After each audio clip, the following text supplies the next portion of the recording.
back. We are talking about SafePlace, empowering through leadership and education. And so today I want to welcome Executive Director of SafePlace, Stephanie Pick-and-Paul. Thanks for being here. Such an important topic and mission that this nonprofit serves. So let's talk more about what exactly SafePlace is. Well, thank you so much for having us. SafePlace, we provide, it's formerly CSADV, and we provide the shelter and advocacy for survivors of domestic violence and their children.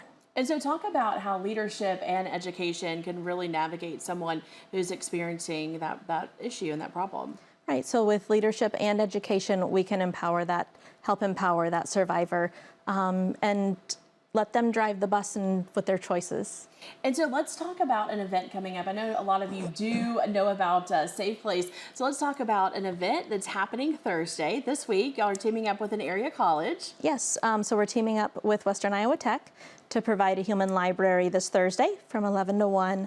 And it's going to be 5 survivors, 2 advocates.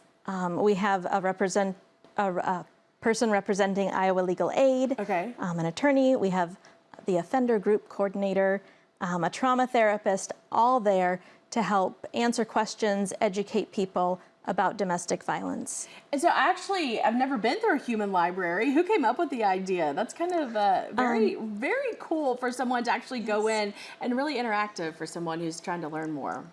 So I don't know whose brainchild it was, but I know that our advocate Laura has worked really hard on it, and the gals at WIT. So for those of you who want to go through the human library, I want to go. It sounds very, very detailed and interesting. Talk us through kind of how it's going to work. Someone comes in and they're just able to speak with the person that's there. Right. So each person will be set up at a table.